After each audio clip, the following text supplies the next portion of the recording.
勇士、自由、剑迈那种两头都有刀刃的武器有什么用？俗话说啊，武器越怪死得越快。这种武器呢，既不能增加正面攻击的范围，似乎呢又容易误伤自己。那它到底有什么存在的意义呢？在之前那期视频问这个的小伙伴，你可算是问着了，因为我以前也有同样的疑问，所以稍微研究过一点。今天呀，我就给大家来分享一下我收集到的资料。其实呢，这种中间一个杆杆，两边都是刀的武器，在很多影视作品中啊都有出现。最有名的呢，当属星球大战。但众所周知啊，星球大战的武器部分大多数啊都参考了日式风格，因此啊，这玩意儿说到底还是日本的文化输出，而中国呢就很少有这种武器的记载了。比较有名的呀，可能也就是鲁智深和沙和尚在影视剧中常配套的月牙铲了。这东西据说呢，本来就是个铲子，是和尚们干农活用的。在战乱年代，寺庙为了自保，就在铲子另一头安装了月牙刀刃，这就是月牙铲的由来了。但这玩意儿说到底啊，还是农具，正规军队啊是没人会用这玩意儿的。如果说中国这边用于实战的双头武器，可以参考电影《师傅》里边出现的乾坤日月刀，主打的呀就是一个攻守兼备，出其不意。大家想想啊，对于大多数武器来说，挥舞出去以后，想要进行第二次攻击，就要先调整武器的姿态，而双头刀呢则不同。从这段星球大战光剑表演中呢，我们就可以看出，双头刀无论是纵斩还是撩刀，都很容易打出二段攻击的效果。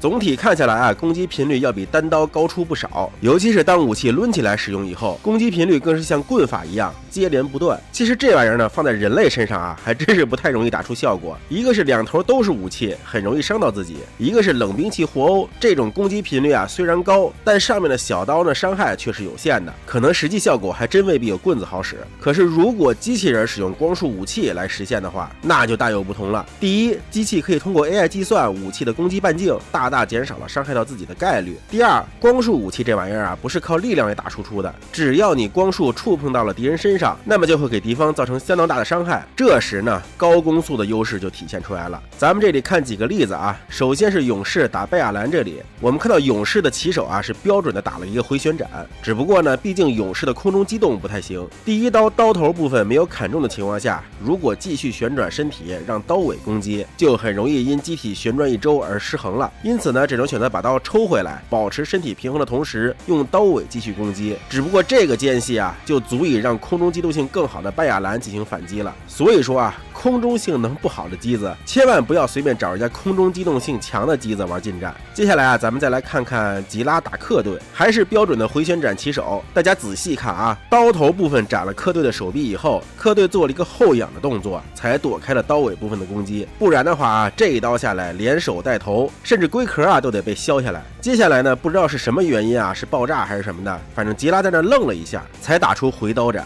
这时呢，克队已经向后移动离开了。如果吉拉没愣这一下啊，而是立刻往回斩，估计这会儿克队啊已经被劈成两半了。光束武器高频率的攻击啊，就是这么恐怖。最后呢，再来看看小鸟的，它和前面两个不同，起手就是直接纵斩，这也与武器种类的区别有关。毕竟前面二者啊都是光束刃，而剑迈呢是实体加光束刃。纵斩起手可以更大限度的发挥势能优势，攻击呢也是从刀尾开始。盖亚侧身躲过刀尾后，还要仰身躲过刀头的攻击，这么大幅度的躲避，要先恢复正常体态才能还击，时间本来就很紧张了。而飞鸟呢更是没等对方站稳，直接打出回刀斩，把盖亚都抡飞了。其实这个攻击频率啊就对味了，第一季吉拉缺的就是这个反应速度。当然了，也有可能是飞鸟有针对性的练过，吉拉毕竟是远程为主，半路出家当人棍王的嘛。而且不得不说啊，飞鸟第二次攻击时，直接把原本的双头刀拆成了双刀使用，打了对面一个出其不意，甚至还把对剑刀当投掷武器用了。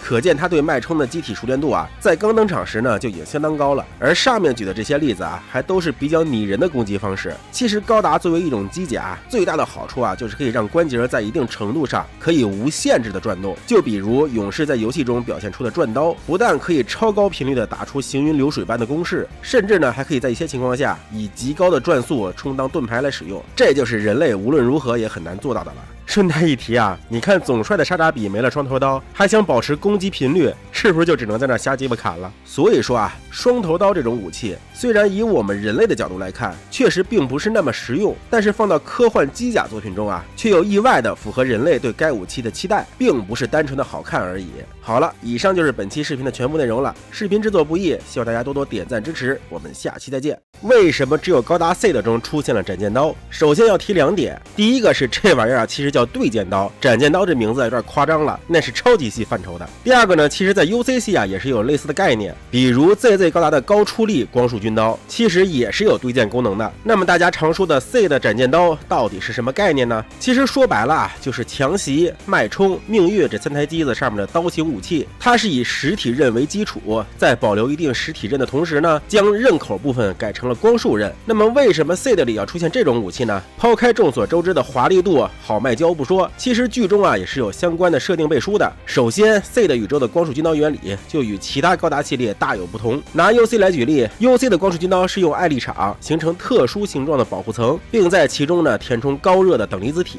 当艾力场碰触到物体时呢，就会破裂，将里边的高热等离子体露出，从而达到切割的目的。这样既保证了高热等离子体不会扩散，也尽量增加了光束军刀的长度。而在这个原理之上呢，如果2把光束军刀碰撞，2个艾力场就会互相排斥，所以我们会经常看到 UC 宇宙的机体会拼刀。但 SEED 的原理就简单粗暴很多，它的光束军刀说白了就是一个打火机，直接把能量喷涌出去形成的。所以 SEED 中的光束军刀并不能互格，剧中都是拿着盾去格挡的，除非作画失误。而后期中会看到的一些特殊形状的光束刃，其实是用幻象粒子塑形的，对，就是迅雷高达海市蜃楼系统那个粒子。只不过幻象粒子就算互相碰撞，也不会出现排斥反应，因此呢 SEED 第2季中依然无法出现光束军刀互格的情况。那么 SEED 宇宙光束军刀的缺点也就显而易见了。第一，没有立场塑形，就意味着能量会大量扩散出去，耗能将会增加。而又由于有中子干扰器的存在， SEED 宇宙中大多数机体都是非核能机，也就意味着能量紧张，因此光束刃就很难同时保证长度和威力。那么在对战舰时呢，这个缺点就会被无限放大。由于战舰体积较大，想要切到内部核心部位，就要让光束军刀保持一定的长度，而要想保持长度，威力又会有所衰减，因此对剑刀这种武器就有需求了。大家其实只要买过有斩剑刀的模型，都不难发现它的光束特效架是头尾都有喷射效果的，也就是说对剑刀上的光束刃是由2个打火机从2个方向对流而成的，这样就既保证了长度，又保证了出力。第二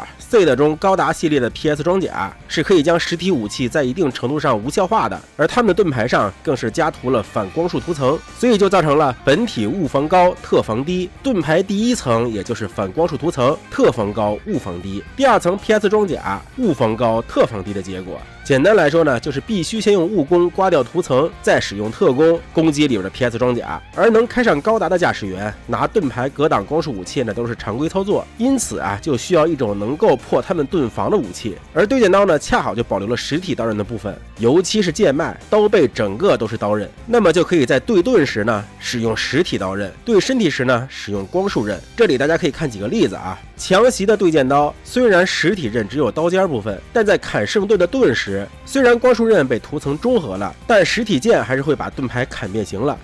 与其说是砍，不如说是压的吧。再来看剑脉对盖亚这里，当史黛拉顶盾冲过来时，飞鸟是使用刀背的剑刃部分还手的，只不过呢要一边防御对面的攻击，一面反击，所以没用上劲儿。而当后面要砍本体时呢，则使用了光束刃的部分，只不过被格挡了。还有就是命运对无证时，面对加速砍过来的命运，无证呢也是要第一时间闪身躲开这刀，随后呢才能接下动能较少的第2刀。而飞鸟爆种后呢，这瞬间打出了一记回旋斩，动能也是拉满，直接把无证给打失衡了。最后呢，再来看看最经典的脉冲捅自由。很多人好奇自由身上 PS 装甲为啥会被实体刃给捅穿了？来，咱们仔细看看首先是飞鸟使用回旋镖对自由的盾牌造成了初步伤害，我们可以看到明显的划痕。随后飞鸟使用了前格捅了上来。面对这样的高冲击力实体剑，受伤的盾牌显然是扛不住的，因此呢被捅穿。那么接下来呢就是本体的 PS 装甲，先来补充一个细节啊，剑脉的对剑刀在刀尖部分也是可以展开光束刃的，买过 MG 脉冲的各位应该都了解。而动画中呢，当脉冲捅穿自由时，也可以看到光束特效，所以呢可以理解为是打本体时飞鸟将光束刃打开了，所以能捅穿。可是，在脉冲捅自由之前以及捅完自由以后的这个画面中啊，我们又发现刀尖上并没有光束刃。那么如果要排除飞鸟特意要手动开关，或者武器上有自动识别进行开关的这两点，那就是最后一个解释，冲击力太大， PS 装甲也扛不住那种。毕竟之前的剧情里边也有大力出奇迹的效果， PS 装甲也不是物理防御无限高，在面对一台60多吨满速冲过来还刀尖如此锋利的武器撞击时，被戳穿也不奇怪了。那么以上呢就是结合 C 的宇宙背景设定以及实战分析所得出的为何 C 的需要对剑刀的结论了。当然了，这个武器说白了主要还是对剑用，在动画中除了飞鸟超常发挥，这个武器其实在对 MS 战中呢没有啥好成绩，而且就算是对剑刀爱好者飞鸟，也是常年对剑刀本身直接被对面给斩断了，这也是对剑刀最大的缺点了。对黄牌击师时效果十分有限，主要就体现在攻速上面，要么怎么会有被空手入白刃之辱呢？好了，以上就是本期视频了，喜欢的小伙伴大家可以点一个赞，你们的支持就是我更新的动力，咱们下期再见。为什么自由可以刀劈光束？看似耍帅，居然还有设定背书。在之前讲解 C 的宇宙为什么会有对剑刀的视频中，很多小伙伴好奇，既然 C 的宇宙中的光束军刀不能护格，那自由高达手劈光束的操作也不合理啊。那么今天我就来给大家解释一下这个问题。不过在解释这个问题之前呢，先需要大家了解一下高达系列或者说科幻类小说常用的一种设定规则，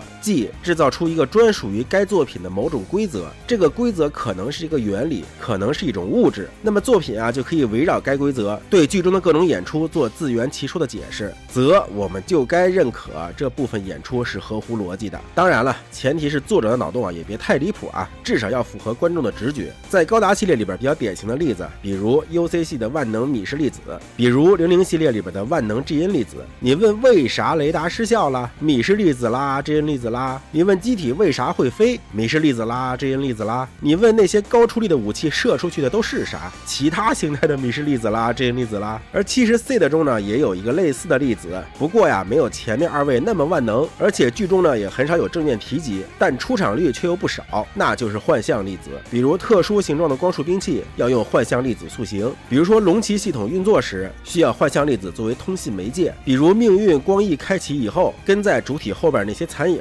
其实就是幻象粒子，比如近段那可以扭曲光束的能量偏转装甲，镇魂曲的光束能够弯曲也都是靠幻象粒子来运作的。而与能量偏转装甲和镇魂曲同理的就是吉拉刀劈光束，也同样是因为幻象粒子的存在。那么既然这个粒子如此无处不在，为何大多数观众却对它知之甚少呢？原因就是无论是 UC 还是00都会在剧中正式介绍米氏粒子和 GN 粒子的存在以及它们的功效，而在 C 的中只有在迅雷开启海市蜃楼系统时会有些许的描写，甚至都没有具体介绍这玩意儿的优缺点。这里我简单说下吧。首先是优点，它的隐蔽性极强，无论是雷达波、红外线、热传感，甚至是人眼都无法捕捉到其存在，可以说是真正意义上的隐形。而迅雷高达之所以会是黑色涂装，也是因为黑色能最大限度的发挥海市蜃楼系统的效果。当然了，这玩意儿的缺点也很明显。首先是粒子是通过磁场固定在身体上的，但并不牢固，随着移动距离的增加，幻象粒子胶体会脱落，导致隐形性能下降。其次呢是这玩意儿虽然可以在光学上达到隐形，但声音呢依然是可以被侦测到的。再加上水中该粒子胶体将无法固定在机体表面上，因此水中作战的情况下，海市蜃楼系统几乎是无效的。还有一个更严重的问题就是耗能巨大。C 的宇宙中大多数机体都是电池机，在海市蜃楼系统的巨大耗能下，像迅雷高达最多也只能持续80分钟的隐身状态。大家可能觉得80分钟挺长的了吧？但是呢，结合幻象粒子胶体的另一个缺点，不耐热，也就是说在开启的时间段里边无法高功率的使用推进器，在实战中呢这就尴尬了。如果想悄无声息的打头袭，你母舰就要与被攻击目标保持相当的距离，放出海市蜃楼机体，让他们一点点爬过去。如果算上这个路程时间以及到达目的地以后一些不确定的因素，比如寻找攻击目标啊什么的，所以算下来啊，80分钟还是挺紧张的。另外呢，在海市蜃楼开启的情况下，是无法开启 PS 装甲的，而且就算机体可以隐身状态下攻击，打2下以后呢，也会由于武器系统的发热导致隐形失效。以上这些呢，就是海市蜃楼系统的缺点了。不过就算如此啊，这玩意儿也依然算是很变态了，它使得战略层面上的投袭变得过于简单，导致各国所有的防御系统啊都成了笑话。再加上这玩意儿是联合那边主导发明的，又是扎夫特这边用于实战的，所以等于两边啊都知道这东西有多邪门。于是，在 CE71年，也就是 C 的第1季战争结束后的 U7 条约中，明令禁止海市蜃楼系统的再使用。当然了，众所周知，合约都是防君子不防大国的。联合军在第2季中依然使用的飞起，而且啊，虽然进了海市蜃楼系统，但没进幻象粒子呀，所以幻象粒子呢也在随后运用于各种技术层面里面。那么说回自由 P 光束，同样是基于幻象粒子，联合这边是开发出了近段这样的带有能量偏转装甲的机体，而扎夫特这边呢，则是将侧重点用于武器塑形上。在之前一期我们讲过啊，C 的宇宙的光束军刀本质是打火机原理，大多数机体的光束军刀并没有塑形屏障，因此啊耗能巨大。而自由等高端机体则是在光束军刀上配置了幻象粒子，这样呢就可以在保证高出力的同时减少耗能。毕竟啊，虽然是核动力机，但瞬间出力和炉子的负荷还是有限的。自由身上可是背着当时最强也是最耗能的 MS 武器鲸鱼等离子光束炮呢，还是要考虑能量分配的问题的。至于流星装备那几十米的大刀，应该也是运用了幻象粒子塑形，保证能量能够在高出力的情况下不会大量消散。你看看之前视频的坑全都让我给补上了吧？那么由于光束军刀上配备了幻象粒子，其功能呢又与近段高达的能量偏转装甲类似，因此自由的光束军刀碰到普通的光线武器时呢，就能将光束偏折，达到变化行进轨道的目的了。当然了，前提是这还得是最强调整者吉拉啊，能反应得过来。换一般人啊，给光束军刀加粗3倍都未必劈得到。好了，以上就是本期的视频了。视频制作不易，希望大家多多点赞支持，我们下期再见。为什么高达驾驶员能够躲开光束步枪射出来的光束？要想解释这个问题啊，我们就要先来了解一下光束步枪的原理，以及光束步枪到底射出来的是啥。咱们就以这方面设定最为详细的 UC 来做举例，因为像 C 的呀、00啊，虽然啊都有着自己的光束武器的理论，但实际上除了里边一些名词不同，其实只要火炮级别相同的话，比如 C 的光束步枪对00的光束步枪， C 的等离子炮对上00的高浓度 GN 离子炮，那无论是威力啊，还是速度，还是破坏力，都是大差不差的。当然了，他们在演出上的通病啊也是一样的，这个咱们一会儿再说。还是先来看看 UC 系的光束武器设定。虽然 UC 也存在着像电荷武器啊，或者是中性光束武器这样的兵器，包括激光武器啊，但是我们在动画中最常见到的，也是最泛用的，是由米氏粒子所衍生出来的光束武器，主要呢就是大家常说的米伽粒子炮了。简单来说呢，米氏粒子本身啊就是质量接近于0，且会带有正负电荷的粒子，它们具有以立体网格状态自发连接的特性，而这粒子之间产生的斥力以及正负电荷相互作用产生的这种状态，就是我们熟知的艾力场了。当我们将这些带有正负电荷且是立体网格结构的米氏粒子压缩到一定程度以后，米氏粒子呢就会互相融合，从而形成米伽粒子，再利用艾力场将其加速收束，打出去之后呢，就是我们常说的光束了。而当这种高温的粒子撞击到目标以后呢，就会迅速将其融化贯穿，并在目标内部呢产生各种连锁反应，从而获得超高的破坏力。举个例子啊，当时的扎古想要摧毁一台 MS， 经常需要多台扎古进行密集射击，才能让对方的 MS 迅速沉没。而光束步枪呢，只需要在关键部位命中1枪，不说直接打爆吧，至少也是会造成大量电路报废，导致机体宕机。这差距啊就显而易见了。所以说夏亚说的那句要是让骡子听到了，就可以立马怼一句，打不动的话也没什么大不了的。这俩人啊能在那杠一辈子。而当年白色恶魔之所以能到处耍流氓，就是因为虽然米伽粒子炮的应用是吉翁先进行的，但将光束武器小型化的却是联邦军。当时 RS78 的光束步枪就已经拥有着接近巡洋舰主炮的威力，只不过那会儿啊都只能用1 cap 来储存弹药，一次出击呢只能携带16发，每次打完啊都要回母舰重新补给。后来联邦推出的1 pack 就是相当于弹匣的装备，才解决了光束步枪续航的问题。当然了，这个设定与 C 的和00差别就比较大了，因为 UC 的光束步枪子弹都是存在武器里边的，和咱们现实世界中的枪支子弹是一样的，而 C 的和00呢则大多数是通过机体供给能量的。所以啊 C 的机子掉电快，00呢则是除了原装太阳炉都会面临能源分配的问题。这里啊还要提2个光束步枪的缺点，一个是在大气圈内，由于环境比较复杂，会发生不同程度的散射情况，尤其在这种初期技术不够成熟的时候最为明显。因此呢，陆战高达会配备大量的实弹武器，虽然威力差一些，但胜在量大管饱，还可以以较低的成本进行火力压制，这是初期单兵光束武器很难做得到的。另一个缺点呢，就是虽然光束步枪威力很大，但它也同样受着口径的限制。常规口径的光束步枪打 MS 威力是够的，但是打战舰的话就很难造成致命伤。这也是为什么就算装备了光束步枪，也依然需要配备火箭筒这样的武器去对舰，因为火箭筒造成的碎片杀伤力在对舰时还是要比一般的光束步枪要强的。所以知道为啥马格南强了吧？那么粗一个光束，命中半径大大提高的同时呢，还能一蹭就让对方机体接近报废。对舰时呢，也是如同给他来了一发战舰级的主炮，恐怖如斯啊！那么介绍完了光束武器的大概原理和优缺点，我们就该聊聊大家最关心的问题了，这玩意儿到底有多快呢？网上我看到有2个说法一个是亚光速，也就是90%光速以上的速度，另一个说法呢是1/10光速。那咱们就按1/10光速来吧，那也是将近3万千米每秒的速度，在99%的作战场景下，基本这都是这边扣动扳机，那边就升天了的。这一点呢，也是早期扎古的豆豆枪所无法比拟的。具体有多快，我们可以看一下光束狙击枪，在如此远的距离下进行射击，光线基本上都是直接生成一条直线，跟光束箭一样把目标就给击破了。那么这么快的速度，为什么我们会经常看到剧中的驾驶员能做出躲开光束的操作呢？真相只有一个，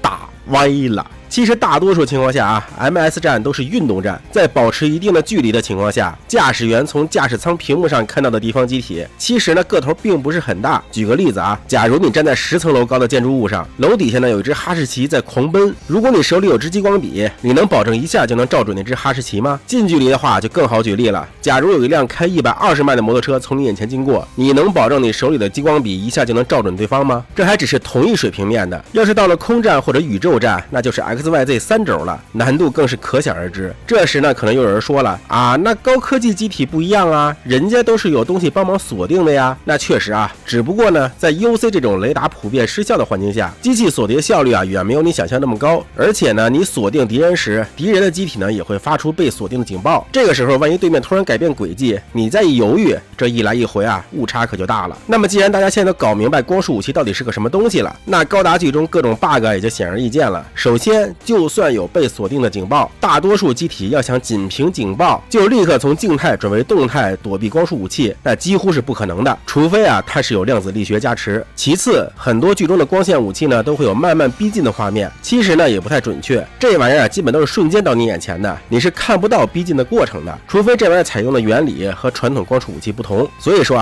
如果你们不小心穿越到高达世界，一定要记着，上了战场就别停着，跑动起来，用你自己都不知道你下一步要去哪儿的行动方式来迷惑对面。而如果对面是一个人棍高手，你可以学下飞鸟，分析一下他第一枪爱打哪儿，打不中会再打哪儿，在对方射击前呢就做出动作，或许真的有用。但如果你对面是一个枪枪待预测，枪枪奔驾驶舱的老阴逼，建议直接躺平了，享受驾驶舱的触感吧。好了，今天视频这么多，视频制作不易，希望大家多多点赞支持，我们下期再见。